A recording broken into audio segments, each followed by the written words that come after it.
In the world of sex work, men are the usual buyers and often women are the people who provide those services. And I thought a lot about why that is. And usually I come down to the fact that if I ask many of my female identifying friends if they would go and buy these kind of things, they would say, well, look, I could get a queue of men round the corner, all very willing to spank me for free. But then we think about that, and then the two questions that crop up every time are, first of all, will it be any good? There's a thing about capability there. But the second thing, slightly more importantly, for women who I know, is that what are they expected to do in return for that? What is a quid pro quo?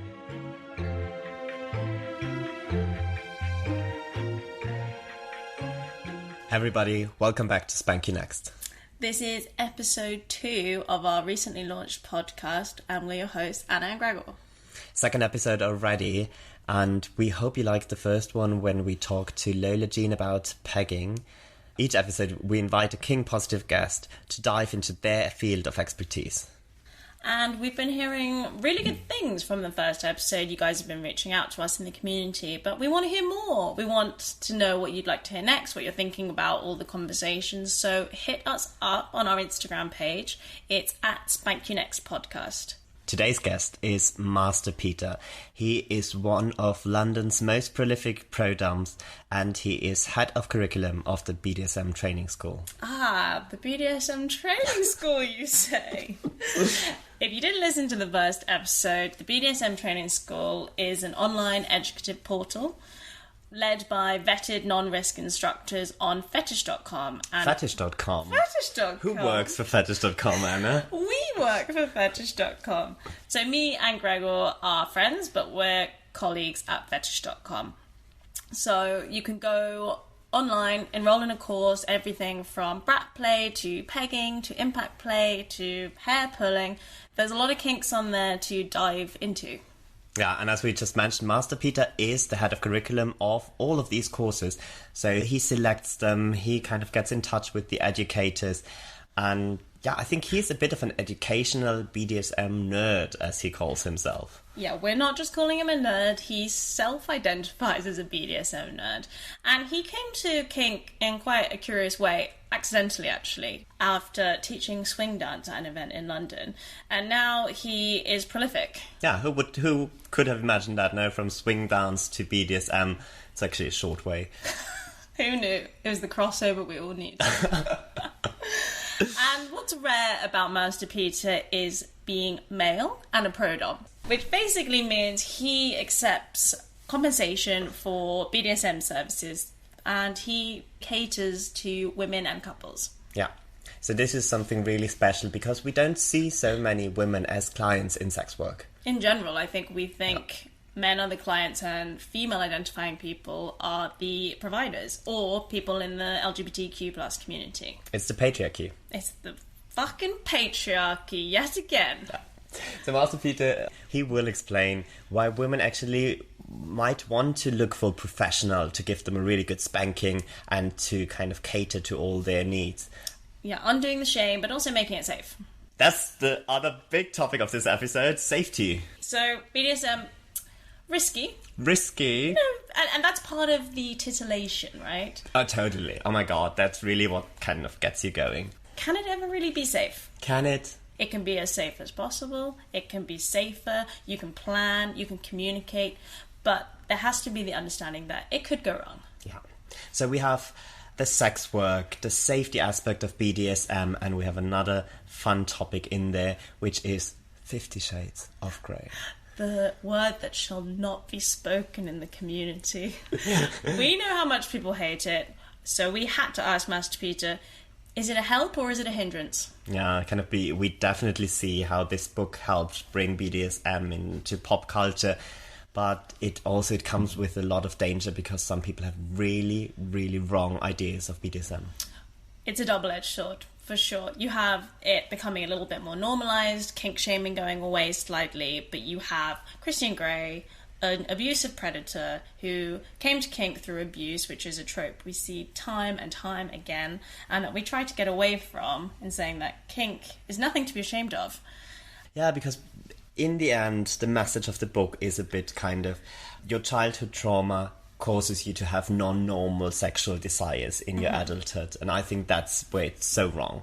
It's presented as a deviance. Yeah. Basically, the advice is chuck your copy in the fire if you have one. So yes, actually this is something you should do right now. Throw out your copy of 50 Shades of Grey. And instead learn the BDSM ropes from a pro like Master Peter. Let's dive in now. So, Master Peter, welcome to the podcast. Welcome. Thank you very much. You are head of curriculum of our BDSM training school, which is on Fetish.com. You are also a male pro-dom in London. We'd like to get to know you and your work a little bit better. So why don't you start off telling us how you came to BDSM and the line of work that you do now? Yeah, sure. I guess it's safe to say I've always been curious about kink, but I first got into it in serious forms maybe about 11 or 12 years ago. And I ended up performing at an event which I had worked at for several years as a swing dance instructor, which is one of my other great hobbies. And it was a masquerade ball. It held in London. It still happens today.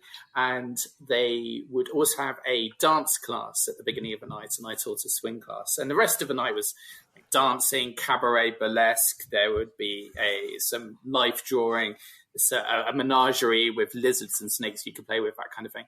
And they also put me in a room which had lots of BDSM furniture in. And it was always very curious and perplexing to me because it wasn't that kind of event. People would come in, they would jump on the furniture, take a photo, giggle a bit, and that was it. So the room wasn't really used for the party?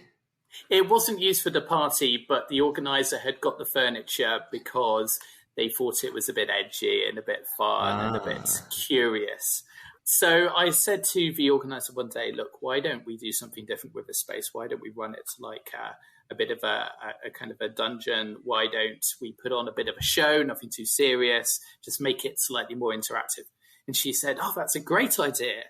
Sure, go and do it. And I was like, shit, I have no idea what I'm doing. So a typical bloke thing to do, I effectively warranted confidence that I had no right, providing. So I did the responsible thing and I went and found a dom who trained me. So I embarked on a course of training that initially was just to do this performance. So initially it was going to be just a few weeks, but as I got into this process, I was like, this is fascinating. And a lot of the stuff really resonated with me. I find it super connective. I found it super, just really fascinating. So I ended up doing a lot more training than I needed to for this event and just kind of really absorbed as much as I could from this dom and some of her friends. And then when it came to the actual event, when people would come in and start interacting with the furniture, then I'd offer them the opportunity to be kind of attached to it properly and then maybe receive a gentle flogging or something like that. And suddenly there was a queue of people at the door because it turns out everybody is a little bit curious about kink. And then people would start coming up to me and saying things like, can you teach my boyfriend how to do that? Or can you teach my husband or my girlfriend? And then other people would come and say, I really want to do this, but I don't want to do it at an event in front of other people. So can I come and see you privately? So, of course, I was like, yes, you can. And before I knew it, it had just kind of snowballed into a career. So it started very much part-time and accelerated over the years. And I've been doing this for 10 years now. And for the last several years as a full-time occupation, and have added onto the kind of the private sessions and the coaching, full-scale workshops, and some of those are in abridged form on the BDSM training school. I've also been helping to run spaces at kink events, either looking after the dungeon from a monitoring perspective or being the house dom and introducing people slightly more interactively to the dungeon. And also getting involved in the scene safety aspect of things. So I also teach a workshop for people who monitor kink spaces at events as well, called Play Safe. So you really started 3 months training, going into it. I guess you were probably quite nervous. Yeah, were you nervous? I was super nervous, but I had a kind of a cloak of security, which was that I was doing a performance initially, and I created a character for myself, and the character was a lot more confident than I was. Yeah. It's safe to say. And I've since abandoned that character and I'm really just kind of myself doing my thing these days. So let's talk about you being a male pro-dom, which is a male professional dominant. And for anyone that doesn't know, it's taking on clients in return for compensation in a professional context. Is it rare to find a male pro-dom? Because I think we often think of dominatrixes, and I think that's been overrepresented in culture at large. I wouldn't say it's overrepresented. I would say it's represented in direct proportion to its occurrence. So yes, it's incredibly rare to find male pro-doms. It's even more rare to find male straight pro-doms, actually.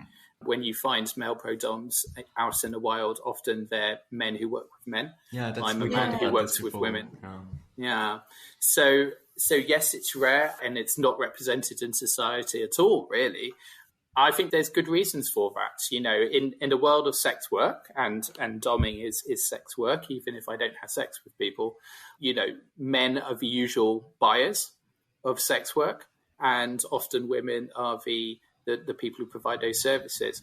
And I thought a lot about why that is. And usually I come down to the fact that if I ask many of my female identifying friends if they would go and buy these kind of things, they would say, well, look, I could get a queue of men round the corner, all very willing to spank me for free. But then we think about that, and then the two questions that crop up every time are, first of all, will it be any good? There's a thing about capability there. But the second thing, slightly more importantly, for women who I know, is that what are they expected to do in return for that? What is a quid pro quo? Exactly, like the unsaid transactional nature of that act. Absolutely. And what if she just wants what she wants and without having to do anything in return? Where does she get that? Well, that's where people like me kind of step in. And I accept money specifically on the basis that they then don't have to think about that quid pro quo. It's a service, basically. Yeah. Exactly. You just said that you don't have sex in your sessions. Do people know this when they approach you, or do you get it a lot that people also, because you said pro-doming is a form of sex work, even though there's no sex in the traditional sense involved? I think I try and make it very clear on my external presence, what I do and what I don't do. I think doming is well established as something that by default often doesn't involve sex. However, there are sex workers who provide a full service doming service, and they will sleep with their clients. So, of course, this kind of muddies the water. So, yes, there's inevitably people who come and, think that they're going to be spanked and then fucked. And I have a fucking machine for that. So that's a good news. It can still happen, but it's just not going to be me. Exactly. Outsourced to the robots. Exactly. Yeah, so going back to the idea that, as you say, hetero male doms are quite rare to find. And for the reasons you mentioned, do you think it also has something to do with this shame around female sexuality still, that this is something that women would want, but it's not offered to them? And maybe women feel a little bit shyer, or they don't feel like there is this access to paid sex work or doming?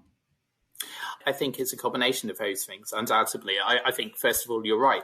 I think there are many people out there who don't even know this exists, wouldn't even be able to kind of conceive or imagine that this is a possibility for them. And then when they do understand it exists, the whole concept of it and the anxiety that is attached to that, like going to a strange man they've never met before and putting yourself in an incredibly vulnerable position, is not something that people are going to just do at a drop of a hat. And men buying sex work can be a very kind of instantaneous, instant gratification kind of thing. Like people will go and like find somebody for later that afternoon. I find many of the women who come to me have been thinking about it for weeks, if not months. I had one person who said that they've been kind of like hovering on my website for the last 2 years. And, and then finally decided to get in touch. So it's, the planning process is immense when it comes to women. What do these people say after a session, kind of after planning or thinking about it for over a year? Yeah, so my process involves asking people to go away, have a great night's sleep, and then give me some feedback the day after and get in touch and give me a little bit of a debrief. So after every session, I get this lovely email the next day telling me what their experience was. And weirdly, it's one of the favorite parts of my job, actually, because it's where I hear about, the impact, no pun intended, I've had on them. And, it's overwhelmingly positive, and people talk about feeling more free, feeling unencumbered, feeling like they've been reset somehow, feeling like they now have a vocabulary to ask what they want in their own relationships or in future relationships, that kind of thing. So it's a privilege of my life to be able to actually be doing that kind of thing with people. Wow, that sounds really beautiful. Yeah. Yeah. So you work with female identifying clients and couples, right? Yes, I do. And I would say I would never work with somebody who's more male flavored. And I think the reason I don't is because there are other service providers who understand what men want a lot better. Gay professional doms who understand what a man wants from that kind of context in a way that I probably have less empathy for based on my own kind of persuasion. I'm very happy to do impact play scenes with men. I do it all the time at clubs and at events. I think if you're going to come and spend like 90 minutes, a couple of hours with me in a much more intimate setting, then what I need to do is establish boundaries. One of those boundaries being that not only do I not have sex in my sessions, but I'm not going to necessarily play with sexual energy with a male client, because I'm not sure I know how to. And I don't accept money for something that I genuinely feel very competent in. So I of course, play with sexual energy with clients who are women, if that is an energy that they want to play with. And in some cases it is, some cases it isn't. But with men, I draw that line. So I tend to work with women. Fair enough. And what are people getting going pro that they wouldn't get if they just, for example, went onto Fetish.com and met someone that is a dom, but they're not pro? Yeah, what can you get? So first of all, they get focus on them and their needs rather than a kind of a barter type system where like everyone needs to get something from it to make it a rewarding experience. So I think that's the first thing. I would hope that people who are into kink and BDSM understand the importance of getting it right and not fucking up, because it can be something that can go incredibly wrong without really thinking about it, without great consent practices, without informed consent particularly. So I would hope that people have great experiences with people that they find on places like Fetish.com, providing everybody's taking personal responsibility for giving and receiving boundaries properly and consent, and take the effort to learn what they're doing, which comes back to the training school, right? That's what it's there to do. This makes actually so much sense, because I've heard so many stories of people who kind of expected to kind of take part in the BDSM scene, and then after that they said what the other person wanted to get out of this was just rough sex. So kind of, I think that there's a lot of wrong expectations, and it's what you say, kind of going with a professional, it gives kind of a layer of safety to your experience.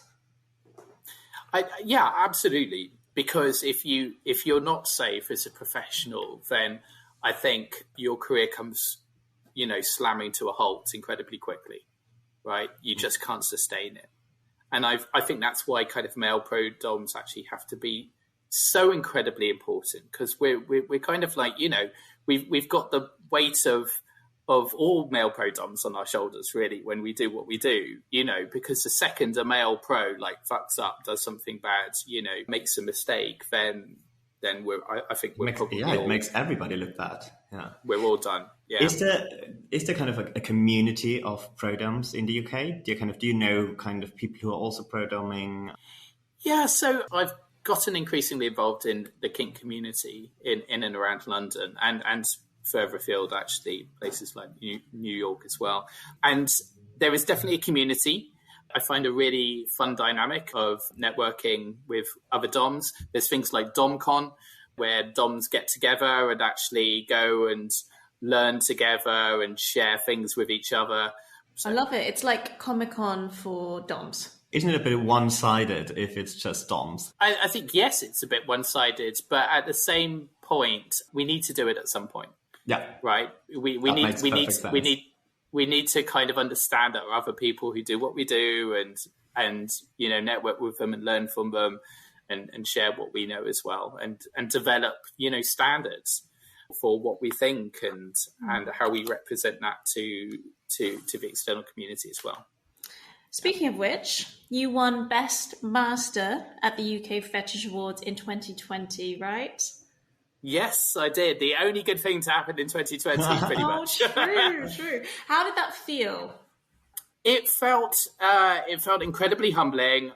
It was, of course, really, it was a wonderful thing to happen.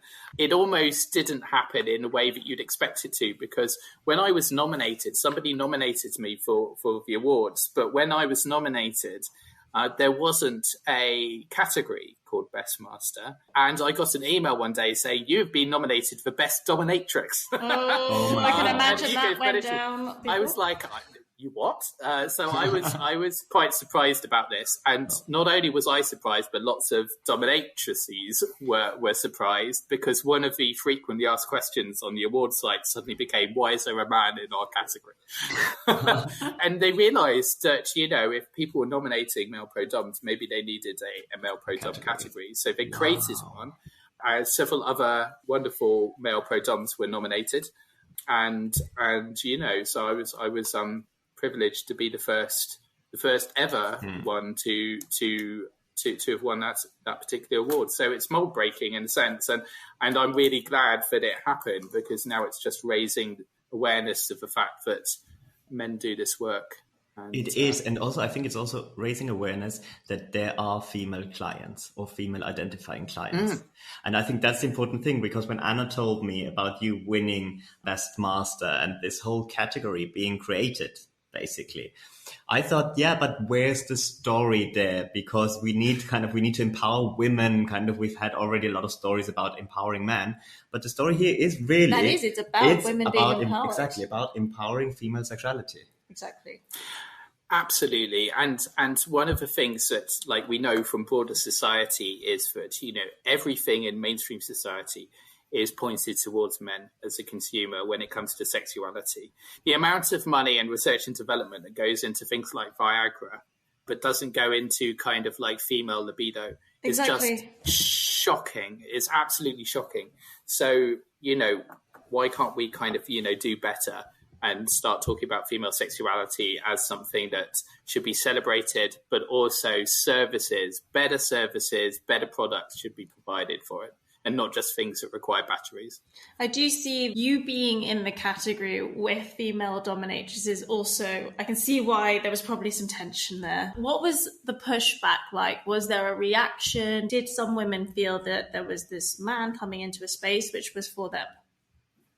I think inevitably some did. I didn't experience any of it personally, because it wasn't directed at me. It was directed probably at the awards, which is why they put something on their site about it.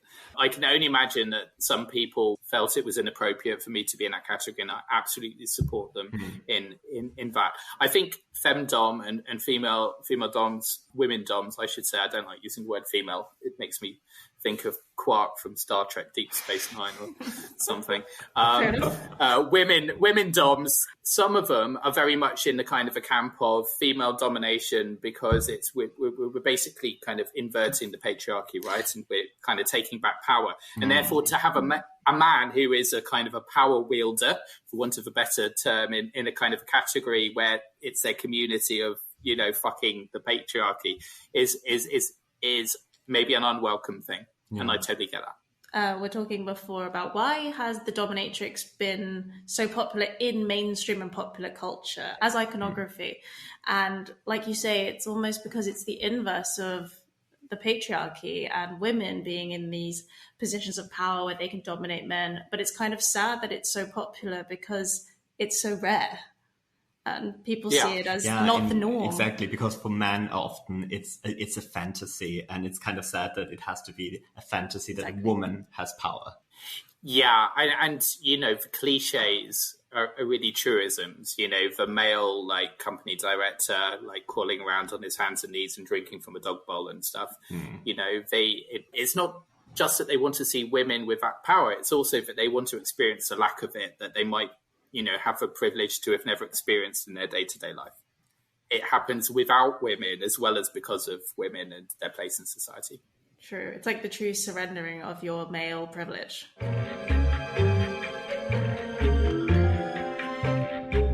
Let's move on to the educational aspect of the work you do. I know you've even said to me before that you're a little bit even geeky about the educational aspect of BDSM.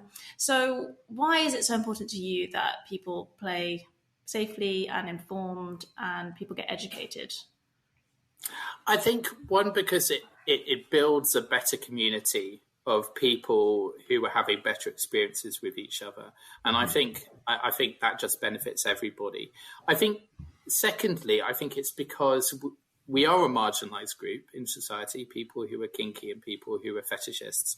And I think in order to claim more space and not to suffer all of the ridiculous things that society places on us. So, for example, in the UK, depictions of spanking is now banned in video content, which is just nuts. And also face-sitting and female ejaculation, most of the things that women want. So a lot of this stuff is taboo and therefore, receives attention when crap laws are being made. And I think, the more we can have really good behaviors and learning and development of our craft and be able to show people that, this is not just people doing like silly, dangerous things like in dark corners of the underbelly of society, but it's actually people who care about doing things well and care about each other and care about important concepts like consent and stuff. I think that's where we begin to kind of claim more space back. And for example, this year, for the first time, organizations like Club Verboten, which I run the monitoring team for, and Torture Garden and institutions in the UK have actually received government money. Can you believe it? Government money as part of a kind of a cultural rescue plan. So from the Arts Council of England to actually kind of, remain open and still doing what we're doing. That's just like, that's groundbreaking when you think about it. It's very anti-English because we hate sex. But really kind of it shows some acceptance, no, doesn't it? Yeah, so, it does. It shows that like perceptions are changing, BDSM and fetish is becoming slightly more acknowledged in the mainstream, and I think that's a good thing. I hate to ask the most basic question, but do you think 50 Shades of Grey has helped destigmatize it? I know everyone hates it in the community, but like, is it true? If I had £1 for every time somebody's asked me that question, Anna, I think I would. Basic, I told you. I'd at least have like triple figure sum in my bank account. So here's the thing with 50 Shades. Yes, it raised awareness of BDSM. It did it in a really kind of crap way, in my opinion. Christian Grey. Christian Grey, the protagonist of 50 Shades, is an abusive arsehole. Right. And I just want to, just for anyone out there who didn't get the memo, he's a stalker. He harasses. He doesn't his consent practices are crap. And he also is a kind of, this cliche of somebody who had trauma in their childhood. Yeah, some people who are into BDSM have had trauma. A lot of us have had trauma. But, like, not everybody has got this kind of cliched thing that happened to them as a kid, And it just paints a really kind of very two-dimensional and very uninformed expectation of what kink is all about. So I firmly believe that there are two good uses of 50 Shades of Grey. One is firewood if you really need to. But the second, I discovered when I was hired to be a Catholic priest at an event, and they gave me a confessional, and I made people kneel down when I wasn't taking confessions, and I preached to them from 50 Shades of Grey as a punishment. Love it. I love the vitriol in the community about this. But it was great. I only found one person who liked the book, and then I spanked her with it. Love it. But I think it's really true. It really pathologizes BDSM. It makes it that if you had trauma, that's why you're into BDSM. Yeah. But I ask it just because I know some people have said, I think I'll try kink because I read this one book. I think, in a way, it really has brought BDSM into popular culture, but in a really bad way. Because I don't know if it really cleared up a lot of stigmas or if it even added some to Created it. them. Yeah. it's a double-edged sword, right? Yes, maybe some more people have got into it, and maybe hopefully they quickly found what was wrong with the book as they went on that journey. And that's a good thing. At the same time, people will have read it, not found a community, just gone, oh, great, wonderful. Now I can kind of grab people by the throat and and push them into things, or write a contract and then not understand. Consent is fluid, and it goes out of date the second that it's signed. And I'd hate to think that people out there signing contracts because they read it in a crap book and then feel like they're suddenly now kind of bound and governed by that and can't retract or change their consent and things like that. There is a potential for harm, which nobody who created a film or wrote the book ever really took responsibility for. No, in a way, it's you could use it as a manual for what not to do. Yes, you could. Absolutely. And it's a great way of actually demonstrating to people that there's a wrong way to do things. So maybe it's a good teaching aid, but it's not a good entertainment aid where there is no follow-up around what's problematic about it.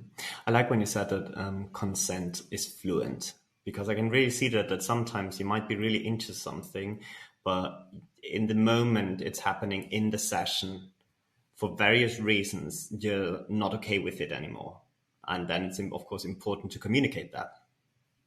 Yeah, absolutely. And that's why safe words exist, but also other kind of forms of giving feedback that allows people to kind of change direction.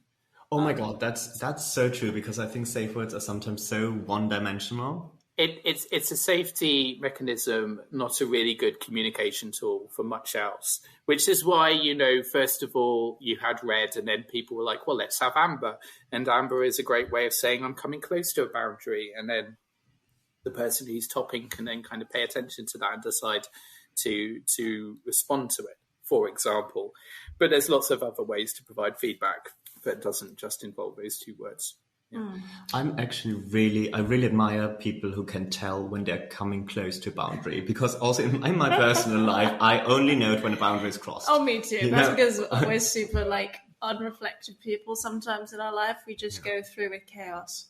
And I think that when in one of the sessions I did for the training school, and I talked very briefly about the kind of the attributes of a good dominant, some of the things that I talked about in that was about compassion and empathy, which are not words you necessarily expect to hear when you're talking about kind of dungeons and people being beaten up for fun and things like that. But actually the empathy bit and the observation skills that come with it, to be able to tell changes in people's breathing or what they're doing with their shoulders, or, what faces they're pulling, those kind of things are so incredibly important, to be able to deal with people who don't know the boundary until they've crossed it, right?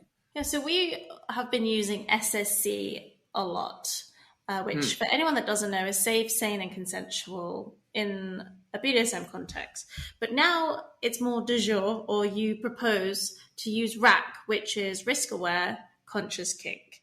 Can you explain a little bit about the move away from SSC to RAC? Yeah, absolutely. So this is a discourse which has been happening for several years now amongst people who are talking about kink from an educational perspective. And I think safe, sane and consensual is kind of an almost hallowed artifact of the kink community, right? So, the history is it was developed by the Leather Council in a way to kind of legitimize, kink practices and be able to have this discourse we've already talked about with the external world about why we do what we do and how we do it, and why the ethos means that we shouldn't all be arrested. As time has gone on, we have evolved our thinking about what safety actually means in kink and what consent means in general terms, not just in kink, but in life as well. And also, where does mental health and that kind of thing sit within all of this? So what was really important and, great 20 years ago is not necessarily brilliant and great today. So the issues that some people have with safe, sane and consensual is, first of all, nothing is safe. Calling something safe doesn't provide for the fact that things can go wrong. And things will go wrong sometimes. All we can have is safer. We can have practices that make things as safe as possible. But a BDSM space is not a safe space. It can only be a safer space. So I don't want people to come into this community or into a BDSM scene or relationship or anything else and feel like, oh, but safe, sane, and consensual, everything's safe, right? Because there's personal responsibility to understand that you can do as much as you can, but it will never be 100% safe. And then secondly, sane. What does sane mean? And who is actually qualified to really define it? Now, the kind of context behind sane is around several things. It's around kind of, sobriety, sufficient that, that you can consent and all of that important stuff. But most importantly, it's about understanding the difference between truth and fiction, and actually really being able to grasp reality. And that's an important concept, but calling it sane is a really crappy way of describing it, in my opinion, and in many others' opinion these days. And I think making space for neurodiversity, making space for people who may at one time or another have experienced some challenges with their mental health, means that that's not a word we should be kind of banding around. And that's where risk-aware consensual kink comes from. It's really encapsulating the fact that consent is still there and it's still incredibly important and the most important thing. But the way that we do what we do is about being aware of the risks and accounting for them in our practices. And I think that's the direction that the community and the thinking around BDSM is heading. When it comes to the word sane in SSC, don't you think this might have to do with the fact, what you mentioned earlier, that there is kind of this stigma from the outside that lots of people who practice BDSM have traumas, or and that people kind of just wanted, to distance themselves from that? I think that's in there, definitely. I also think that it's fundamentally a kind of, a reaction to people's concern that BDSM is actually genuinely just beyond the realms of sanity in itself. Like, yes, we're kind of like whipping and caning each other sometimes and things like that, but we're not kind of dismembering our partners and wearing their head as a hat, and things like that. We're not going into those kind of absurd realms that I think sometimes people think maybe we're doing when they're on the outside and they're scared. Can BDSM ever be safe? Can it ever be safe? I got out of bed too quickly this morning and I had a head rush and I pretty much fell on the floor. If getting out of bed is not almost safe, how could BDSM be? Do you know what I mean? I find it. I just can't talk in absolutist terms about anything, and why should BDSM be any different? So no, it can't be considered safe. It can be considered as safe as possible and well managed and well understood and well practiced. But safety is an unfair misnomer, I think.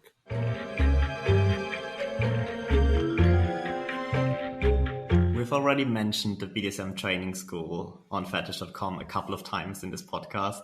So you're head of curriculum. Do you want to tell us a little bit about this project, how it came into being, what your role is? I think I got a really intriguing email one day saying, hey, we want to find people to do kind of training courses. This was actually our colleague, Mark. And just today, when I had a look at your website, I said to Anna, how did Mark find him? Because he's just such a good match for the training school. And No, he did really good research and you came together. Yeah, he did. He actually found some of the slightly more public workshops that I do. I do a workshop called Gentle Introduction to Kink and BDSM, which I actually have on a general events platform where you can also find interesting things like goat yoga and like street art tours and things like that.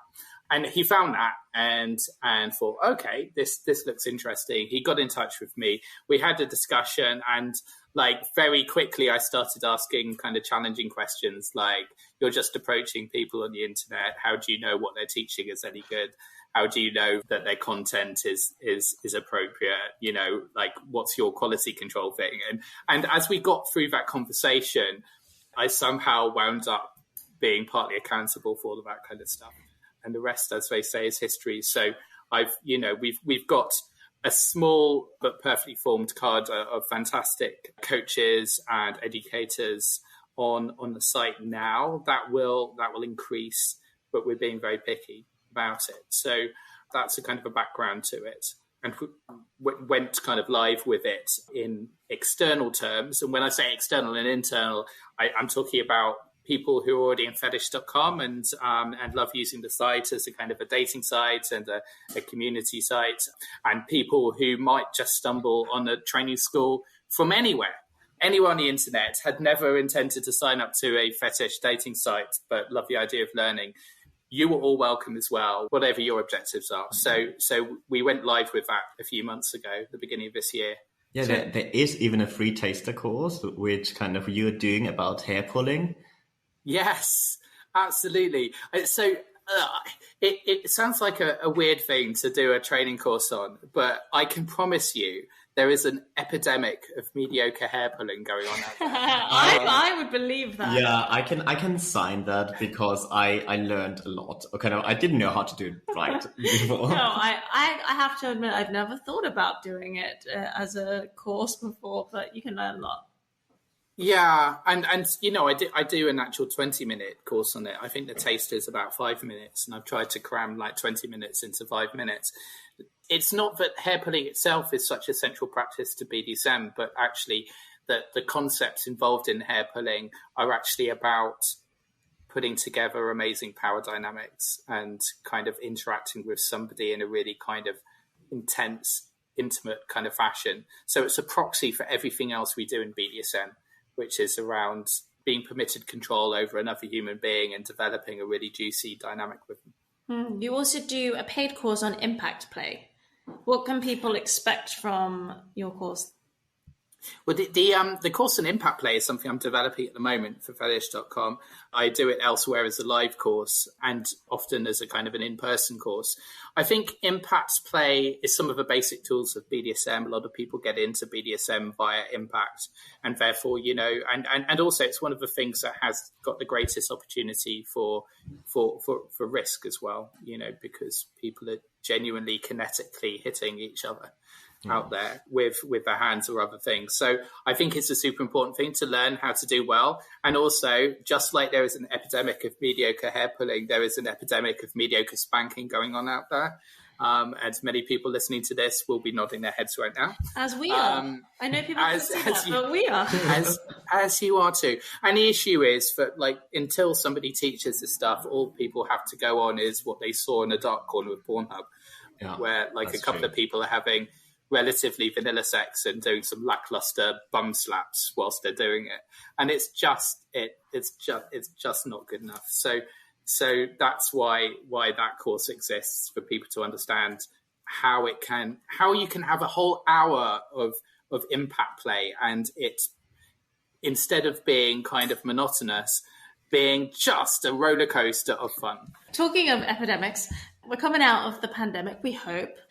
What do you think the prospect of the BDSM world is post-COVID? Do you think people are going to be looking to explore their sexuality and, I guess, human connection, which BDSM is, more post-pandemic?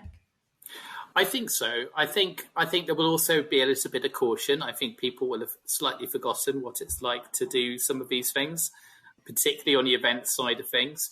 It's going to be really interesting. I think there will be some people who are just not going to go. And, you know, the idea of suddenly being in a space with lots of people is just too much. But there's going to be a lot of other people who have got a whole kind of year plus of frustration pent up.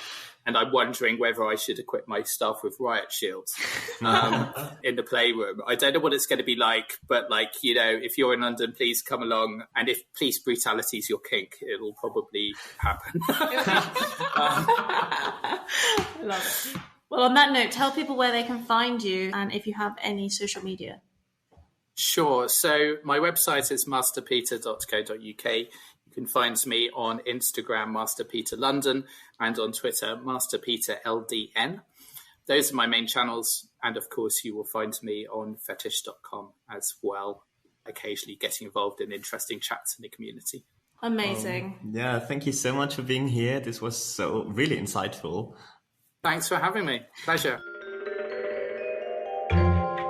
So that was Master Peter. Yeah, I think that was really woke and profound. I couldn't have said anything better myself, so check out Master Peter's work. You're in amazing hands if you choose to go with him as a service provider. Let's maybe teaser the next episode a bit. Sex magic! Sex magic! So, we are going a bit off the beaten track. We'll speak about BDSM and sex magic.